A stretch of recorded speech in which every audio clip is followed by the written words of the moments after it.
Assalamualaikum warahmatullahi wabarakatuh. Bismillah tawakkaltu 'ala Allah la haula wala quwwata illa billah. Asyhadu an la ilaha illallah wa asyhadu anna Muhammadar Rasulullah. Allahumma shalli ala sayyidina Muhammadin wa ala alihi wa sahabatihi ajma'in, ma ba'd. Kita lanjutkan pada halaman 805. Alinea ketiga, fahuwa idzan, jadi dengan demikian, fahuwa idzan, maka jadi dengan demikian, mauqibun wahidun, satu rombel, satu kafilah, satu rangkaian, yatara'a ala tariqit tarikhil bashari, yang memanjang sepanjang perjalanan sejarah manusia, al-mausul, yang saling sambung menyambung, warisalah wahidah, dan juga satu risalah, ya, bihuda wahid, dengan satu hidayah, ya, lil indar wa tabsyir, untuk diberikan peringatan dan kabar gembira. Ada reward, ada punishment. Tangan kanan pegang pedang, tangan kiri pegang melati, itu berimbang. Kemudian mauqibun wahidun, satu rombel, satu gelombang, yadummu hadhihi safwah al-mukhtarah min bainil bashar, yang tergabung di sini adalah satu pilihan manusia, yaitu Nuhun wa Ibrahim wa Ismail wa Ishaq wa Yaqub wal asbat wa Isa wa Ayyub wa Yunus wa Harun wa Sulaiman wa Daud wa Musa wa ghairuhum, dan lainnya, mimman, ya, qassahumullahu ala nabiyhi, mereka itu diceritakan oleh Allah kepada nabinya, Nabi Muhammad sallallahu alaihi wasallam, bahwa sebelum kamu juga ada nabi-nabi lain seperti si anu. Dan sudah kita jelaskan juga, ini adalah sebagian dari nabi-nabi yang namanya disebutkan. Ada juga nabi-nabi lain yang namanya tidak disebutkan dalam Al-Quran. Minhum man qasasna ilaika wa minhum man lam naqsus. Ya, sebagian kami ceritakan dan sebagian tidak diceritakan. Kenapa? Ya mungkin karena mereka belum bersentuhan dengan peradaban Cina. Karena transportasi masih sangat sederhana sekali. Ya, jalan kaki menyampainya berapa tahun. Ya, dengan Kambodia, dengan Vietnam, dengan Indonesia, dengan Amerika juga dianggapnya, ya, Amerika diyakini ada orang kan setelah Christopher Columbus, belum lama kan? Ya iya, zaman Nabi gimana? Itu satu. Juga kemungkinan nabi-nabi yang tidak disebutkan. Kenapa? Ngalap cukup itu artinya sengaja dibatasi, tidak diceritakan semua. Kalau diceritakan semua, pasti nanti Al-Qurannya kebanyakan dong. Sejilid aja jarang yang baca, apalagi kalau 1000 jilid, ya kan? Nah, 25 nabi itu sebetulnya cukup merepresentasikan karakter manusia. Jadi sama dengan 25 pangkat 25, itulah karakter manusia. Sudah selesai, cukup semuanya. Ada yang kaya raya, Nabi Sulaiman, ada yang miskin, ada yang galak, ada yang santun, ada macam-macam lah. Ya, itu maksudnya seperti itu. Sallallahu alaihi wasallam fil Quran, di dalam Al-Quran. Wa mimman lam yaksushum alaihi, dan juga termasuk orang-orang yang tidak diceritakan oleh Allah kepada Kanjeng Nabi. Ya, seperti Siddhartha Gautama, seperti Konfusius, seperti mungkin siapa namanya, Gajah Mada tak barangkali. Ya, masa komunitas manusia sudah punya kerajaan yang maju, 2000 tahun sebelum Nabi lahir, Cina punya kerajaan, punya kaisar yang agung. Masa nggak ada nabinya? Di Mekah yang hanya berapa gelintir orang ada nabi, ya kan? Gitu. Jadi kenapa tidak diceritakan? Ya mungkin karena sangat jauhnya dan belum terjadi kontak dengan mereka. Ceritakan juga percuma. Orang belum pernah ketemu, belum pernah berhubungan. Itu salah satunya. Kemudian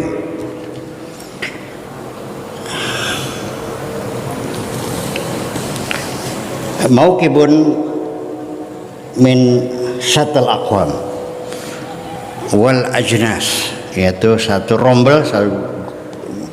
rombongan perjalanan sejarah kemanusiaan dari berbagai macam suku, berbagai macam etnis, ya, wasyatal buqa wal ard, juga daerahnya yang berbeda-beda, ya, yang regional, yang lokal, yang internasional dan sebagainya.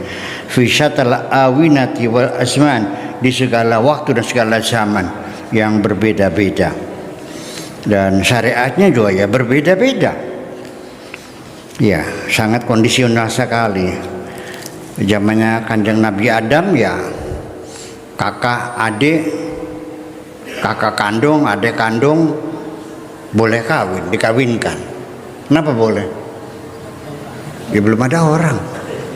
Ya sekarang mah nggak boleh dong. Dulu boleh nggak? Boleh. Kenapa boleh? Ya kalau nggak boleh bukan sama siapa? Sama ketek. Itulah persoalannya. Kemudian la yufarriquhum, ya,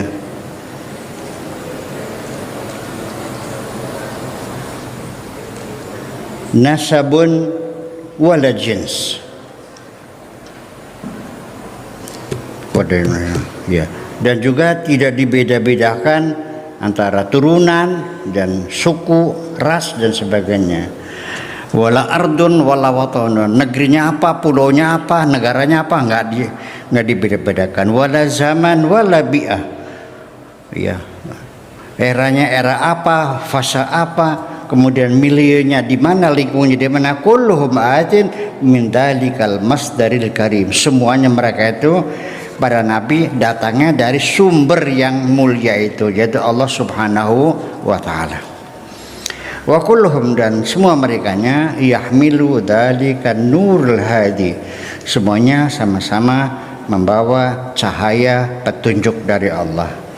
Wa kulluhum yuaddi al-indar wa tabsyir, mereka semuanya sama-sama tugasnya menyampaikan indar dan tabsyir, menyampaikan kabar gembira dan menyampaikan ancaman.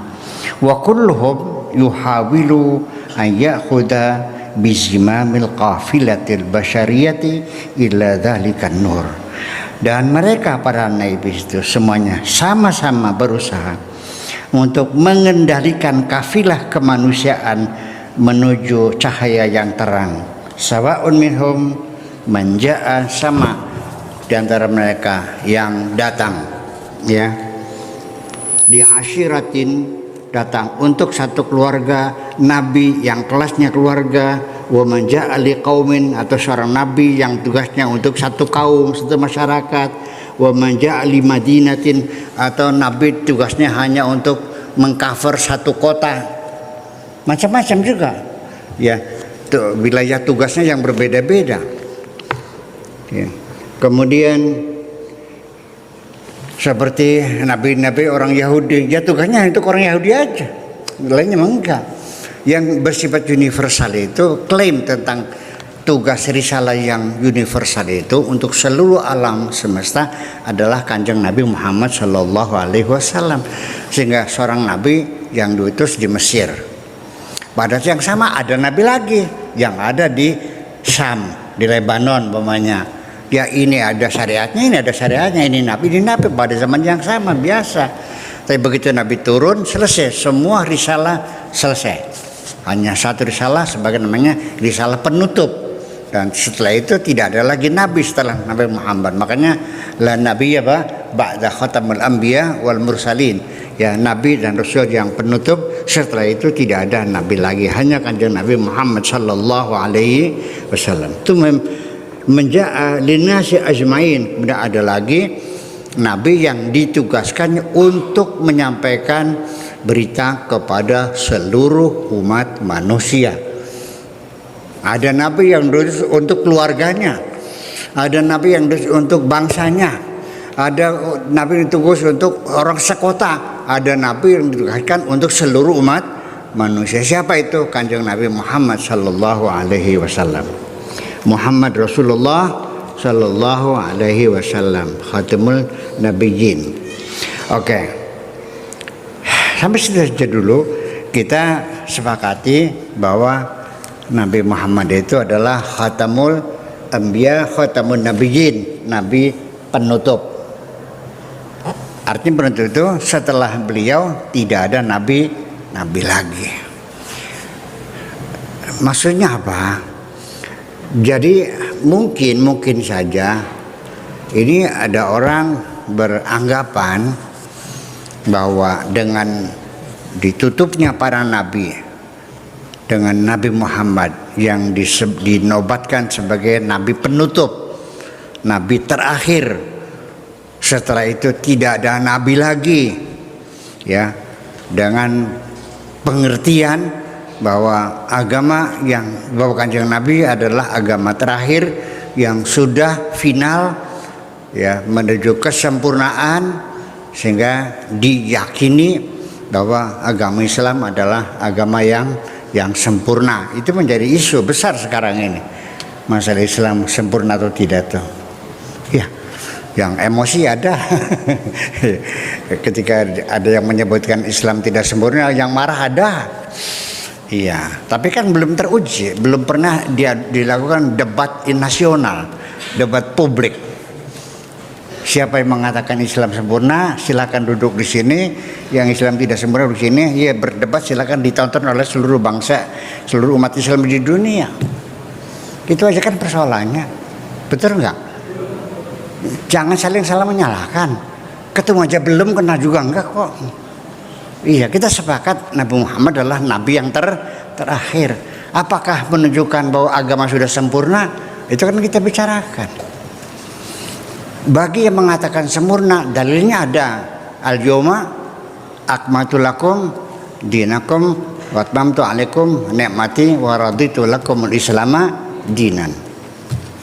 Yang mengatakan belum sempurna, apakah perbudakan masih berlaku, masih relevan untuk diterapkan sekarang?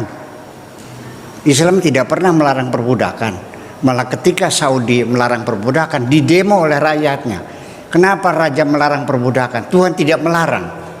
Bagaimana melarang sesuatu yang Tuhan tidak melarang? Wa man lam yahkum bima anzalallah fa ulaika humul kafirun. Berarti raja kafir. Oh, jadi karena sudah sempurna berarti perbudakan boleh gitu? Tidak boleh dibatalkan. Perbudakan boleh dibatalkan enggak? Nah, kalau yang sempurna berarti nggak boleh didemo, harus diperbudakan. Iya, ya ini yang jadi persoalan. Oh, jadi perbudakan boleh karena sudah sempurna sih.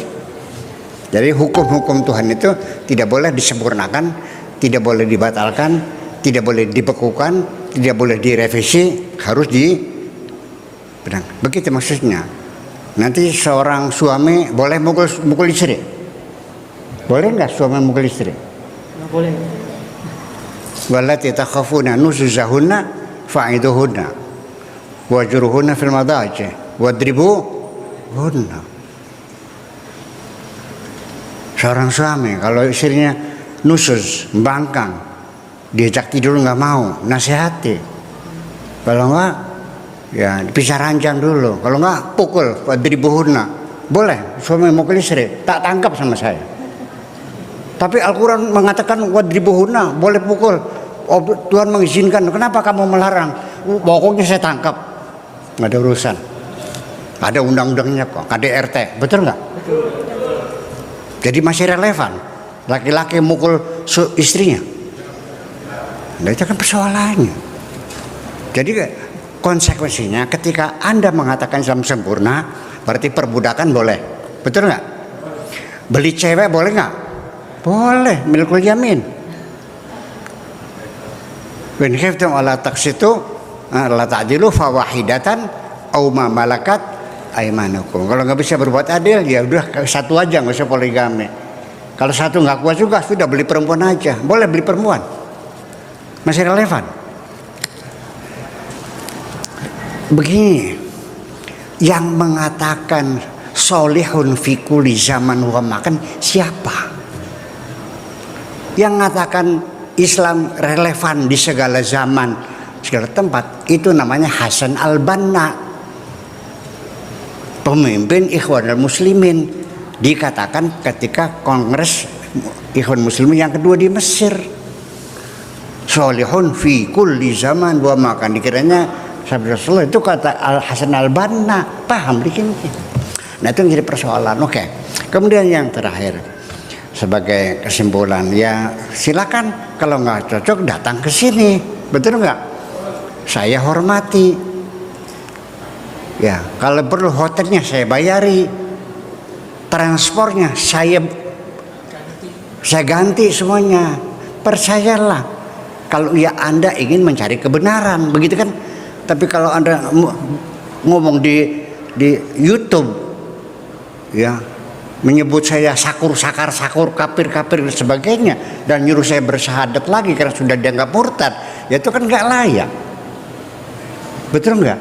Dan saya tidak pernah membantah, tidak pernah membantah, tidak pernah menyangka, tidak merespon, tidak menjawab apapun yang engkau nyatakan terhadap atas diri saya, yang mengkafirkan saya, mempertikaikan saya, tidak saya bantah. Yang bilang saya bukan Buya Sakur tapi buaya, ada kan? Saya marah enggak? Enggak kan? Enggak kok. Udah.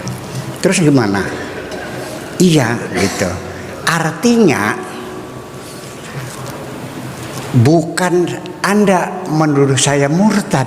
Yang saya khawatirkan anak cucu kita akan menjadi murtad kalau mereka tahu bahwa perbudakan dibenarkan dalam Islam dan laki-laki boleh memukul istrinya dan Islam membolehkan kawin paksa. Percaya nggak? Siapa yang bertanggung jawab?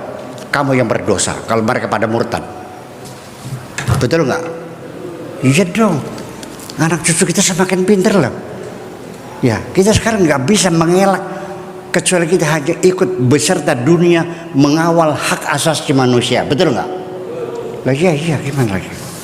Itu persoalannya. Oke, nah kemudian ini Khatamun Nabiyyin ini juga artinya saya menafsirkan lagi bahwa Nabi terakhir ini sama sekali tidak memberikan pengertian bahwa agama yang dibawa ini sudah selesai sempurna dan sudah final. Bagaimana final?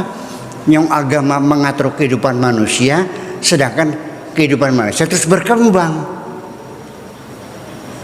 Mungkin nggak satu undang-undang mengatur manusia berkembang, undang-undangnya tidak berkembang? Mungkin nggak? Mungkin undang-undangnya beku? Ya akan ikut berkembang. Pola pikirnya berkembang, peradaban sudah berkembang, sehingga ketika Nabi Muhammad dinyatakan sebagai Nabi penutup Khatamun Nabiyyin, itu artinya bukan menunjukkan kesempurnaan agama Islam, tetapi menunjukkan bahwa setelah Nabi Muhammad diutus Nabi, itulah waktunya manusia harus disapih dari wahyu dari Allah. Dari sejak dulu manusia disusui dengan wahyu dari langit. Setelah Nabi Muhammad lahir, menyampaikan agama yang rasional, agama yang memang diturunkan untuk zaman akhir. Artinya sama saja seorang anak bayi kalau sudah 2 tahun disapi enggak? Atau disusui terus sampai tua? Manusia juga sama, masa sampai disusuin terus dengan wahyu dari langit? Ya sudah, kamu sudah dikasihkan ilmu pengetahuan, sains, apalagi sekarang sudah teknologi segala macam sudah luar biasa. Saya kira sudah, hei manusia, ke depan engkau jangan mengandalkan menunggu susu dari langit. Sudah, silakan akalmu kau gunakan untuk menatap masa depan kamu. Terima kasih. Assalamualaikum warahmatullahi wabarakatuh. Aku hanya ingin berbagi kebahagiaan dan tidak menggurui siapapun. Terlalu sulit bagiku untuk menyalahkan siapapun. Akan tetapi apabila ada orang yang ingin mengisi raportku, tentu aku sangat gembira sekali. Dan kujamin aku tidak akan sakit hati sedikit.